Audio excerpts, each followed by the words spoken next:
Hi, this video is going to show you how to set up cabinets a professional way, from the layout all the way to the final countertop install. The first and most important thing you're going to have is the layout from the cabinet suppliers.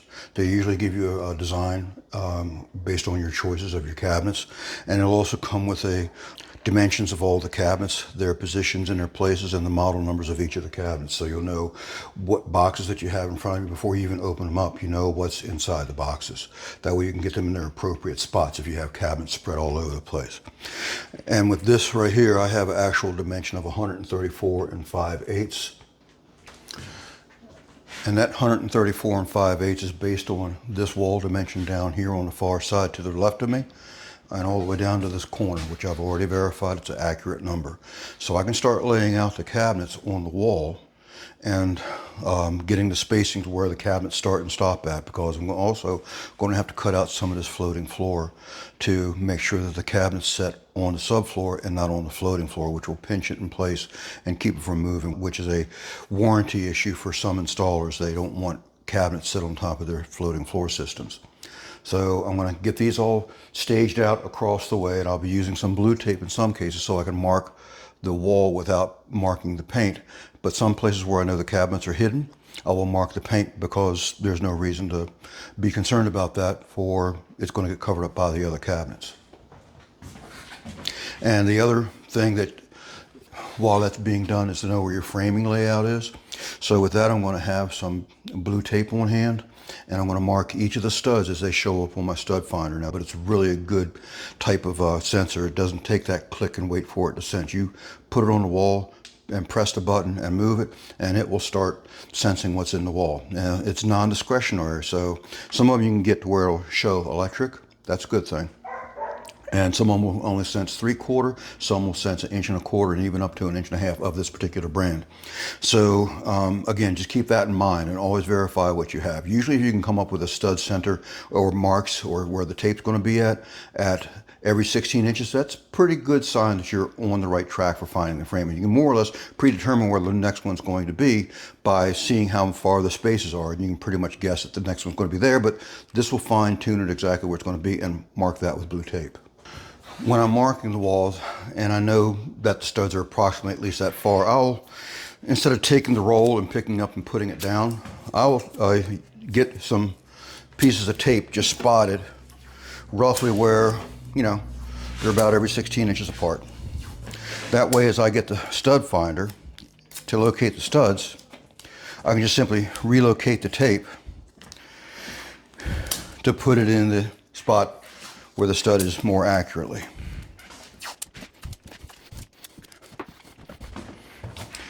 And if you have a receptacle in the wall, like this one does, you can always rest assured, for the most part, there are exceptions, that there's always going to be a stud on one side or the other.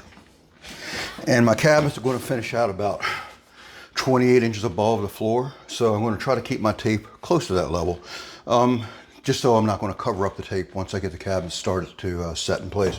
And I'm going to just double check that I have that ID at least at the starting point. Yeah, I have it at 32, so I can bring them down a little bit without no concerns. But this will get me where I need to know.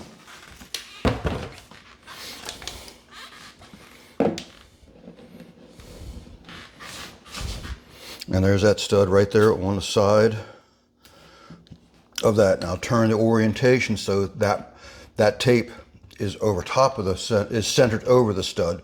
The studs are 1.5 inches. This is a piece of 3/4 tape. So I should be good to 3/8 of an inch on either side, according to this mark, and according to the way the LEDs are lighting up on this indicator.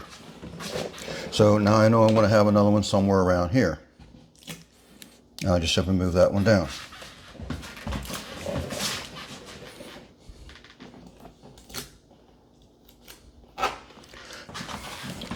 I have an extra piece of tape. See, mine even has a green LED that'll show the center of the stud. So when I see that green LED fire up, I know I'm smack in the center of the stud. And I'm going to come back and verify all these are at 16-inch centers.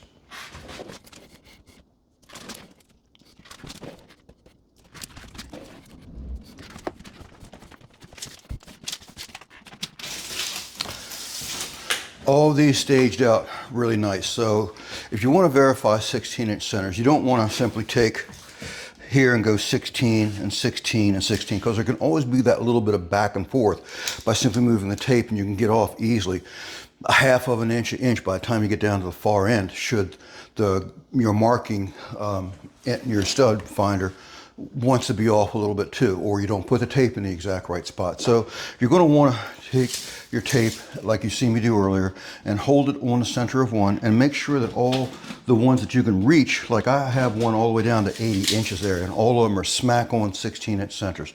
So I know those are good framing centers. And you just move on across the way until you verify that all of them are the good number. And it's also nice to make sure that your tape is saying that and this is, I'm at 32, so I know all my tape is well above my cabinets. So with that, I can start laying this out, and I can about reverse engineer this, because on this plan, there's that corner that I pointed out right here. This is the one that actually schedules everything. It must finish off tight up against that wall. So I'm going to take these numbers, the 11 7/8, the 39 1/4, that's a knee space. I have a receptacle here that's going to be in that knee space, so that I won't have to cut into the back of a cabinet. And then it starts the rhythm of the 30-inch drawer bases and the 21-inch door regular base. So I'll schedule this out onto the wall and get some vertical marks, so I have a reference point as to how they're positioned on the wall. And if that means that that filler right there is still 1.5 inches wide, good. But if it doesn't, I can still adjust it to make it fit perfectly without having any gaps or spaces by trying to predetermine what it's supposed to be as according to plan, because sometimes things just don't lay out exactly where it's supposed to be. At least this should lay out well. This dimension right here should agree with all these numbers through here, and that's what I'm going to plan on. But you always leave that for that adjustability. These fillers typically come 3 inches wide and 6 inches wide, but with an 1.5 inch filler here, it can be taken out of a 3-inch piece. As you can see, it can get bigger if it needs to be, or even smaller for certain. So diagram back up where it needs to be. So I'm going to start that layout where this first box is at 11 7/8, and it's going to have a panel over top of it that's 3/4 of an inch. So I'm going to mark the box itself, but I'm not going to mark the panel, because that's going to be something that's going to be automatically dictated once that panel's in place. So I don't really need to mark that 3/4 of an inch, but I happen to have a piece of tape right there, so I guess there's no harm right there to use that piece of tape for that advantage. And then I have a desk space opening of 39 1/4, or 40 inches from my hard pencil mark on the wall. All right, now I'm going to use the end of my tape, and actually I got to put this mark. Oh wow, I made a mistake. This is above the countertop. All right, lacquer thinner is your friend a lot of times, and I can show you that later. But I got to make sure my marks are all down below countertop height. My countertop height is going to be 27.5 plus 1.25 inches. So my countertop height is going to be about down to here. So this is all above the counter for my marking for my screws, not for marking on my cabinet. So I made a mistake there. Don't do that. That's the 11 7/8 inch mark, and I'm going to have a 3/4 inch panel beside that. So the 39 1/4 plus 3/4 is 40 inches even.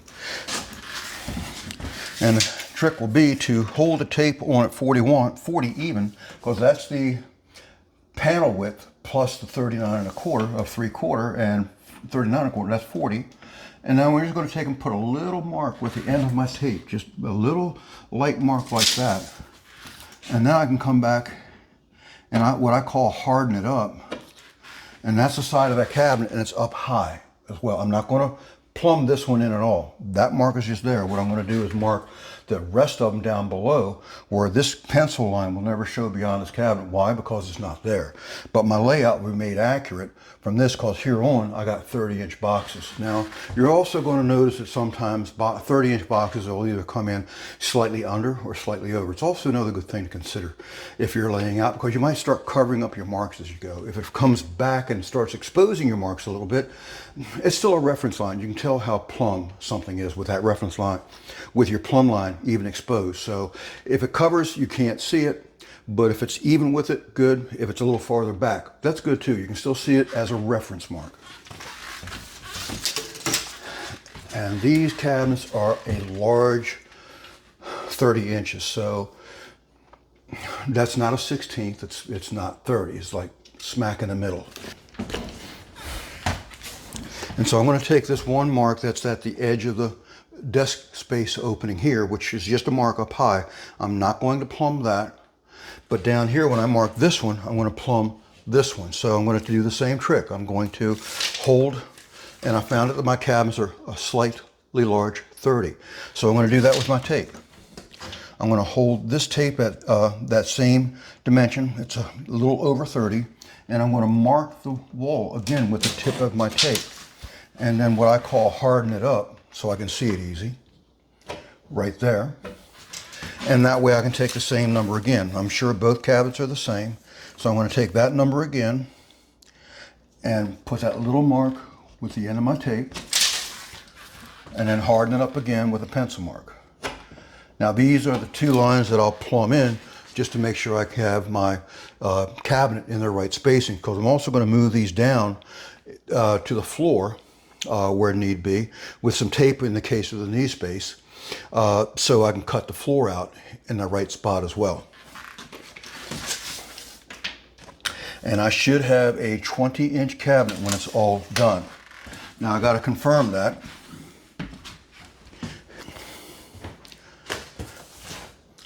I have to confirm that dimension that I have on the last one, because they're calling it to be a 21-inch cabinet. Well, I don't have 21 inches on the end of the wall. Well, maybe close to it.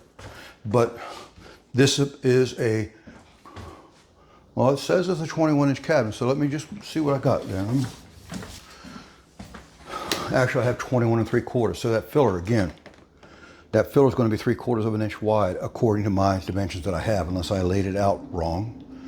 Happened before. Always good to double check your business. As the old carpenter's expression goes, measure twice, cut once. In this case, I got a finished floor that I got to cut out, and I better be right the first time. So I'm going to open up this box and make sure I get what I need in the way of dimensions.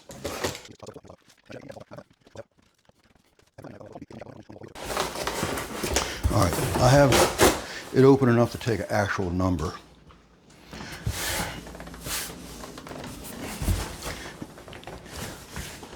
Okay, and that's where the door opens, so this is the width of the cabinet. I want to make sure I had the door opening proper, because it's laying on its back.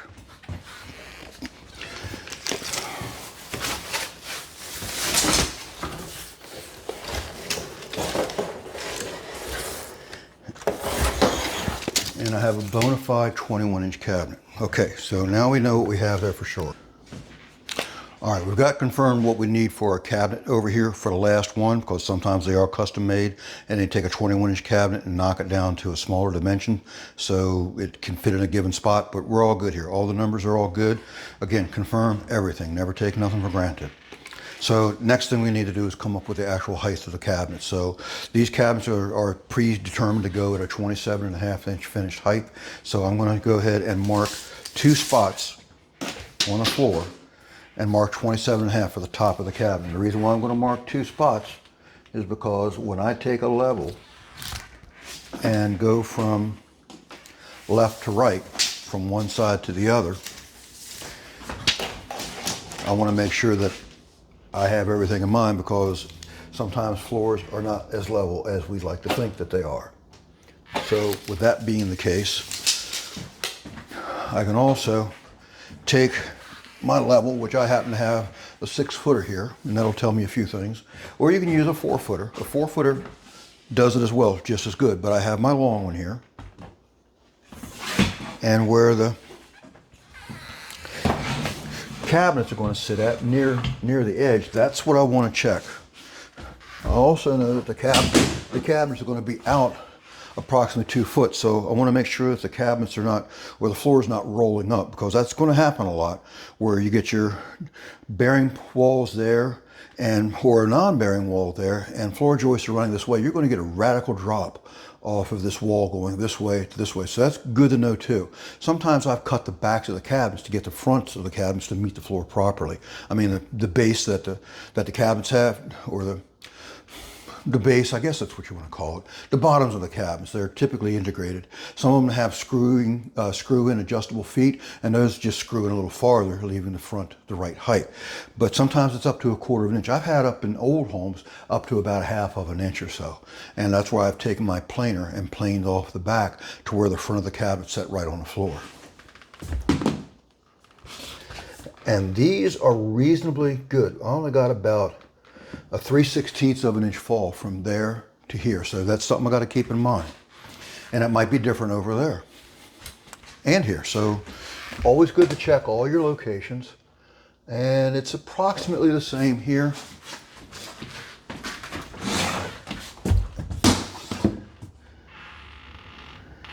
Yeah, it has approximately the same fall. So that means I know that my shims will be less on this end than out here. That's just a little information that's good for me to know while I'm doing this. And the next thing will be to check the floor for level. And this is looking really nice through the way. There and there. And that's looking really good. See, knowing that this is level, I could literally take a chalk line then and go from that 27.5 inch mark all the way down to there, and I'll have a bowstring straight line from point to point. I can do my level. It'll give me the same thing. But on long runs, you might want to use a chalk line if you know that your floors are level. That gives you a handy reference spot real quick over a very long run. As long as you pull that string, that chalk line, I mean, piano wire tight as you can to where it hurts before you snap that line. And I usually have some reference marks on the wall so that I can see how the floor is sitting with that chalk line and make sure there's no high spots someplace, because that happens too.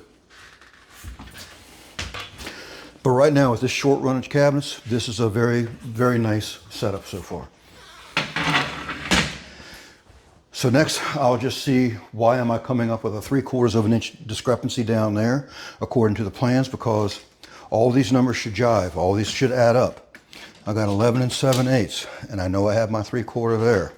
With that 3/4 there, that means I'm going to have a 40-inch mark down here. I have my 40-inch mark. I have my 30-inch mark. I have my, there it is. I marked 31 instead of 30. So again, double check everything. I don't even know how that happened, but it did. So because this is hidden by the cabinet, I can scratch that one out and make a new mark.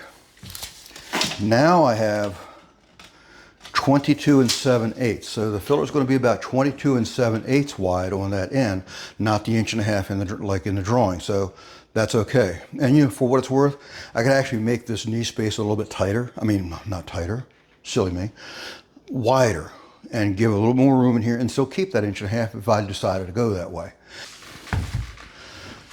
So for the level line, again, this can be done with a 4-foot level as well. And there's a trick when using a 4-foot level, because it takes a couple of times to step it across.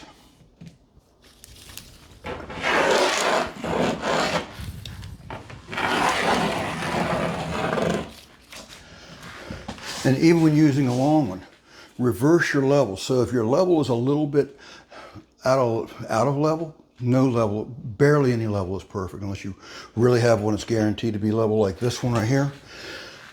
But if you have another one, like I've seen plastic levels, what you do is you get your first level line and strike that, make sure it's absolutely level, and then rotate it 180 degrees and stage your next. So that way, if the level's a little out of level one way, well, you're counter affecting that out of levelness by turning it around, and you can step it out. And I'm exaggerating, but if you're stepping it out that way, you have a line that will overall be level, even though there might be a little bit here or a little bit there down across that line. Undetectable, but it makes a difference when you're getting down to the far end. Now I'm going to put this on my other line that I already have marked at 27.5.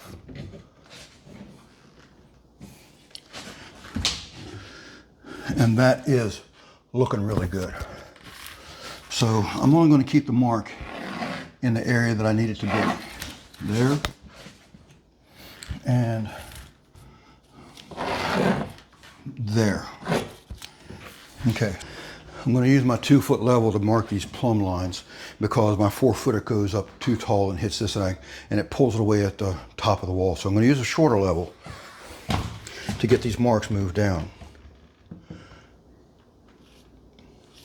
And again, on this cabinet, it's getting a 3/4 inch panel. So this will help me set my base that holds up the cabinet. This one right here, it's out of camera range. But anyway, I'm going to plumb this one.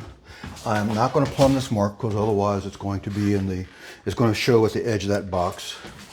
And I'm going to plumb this one in.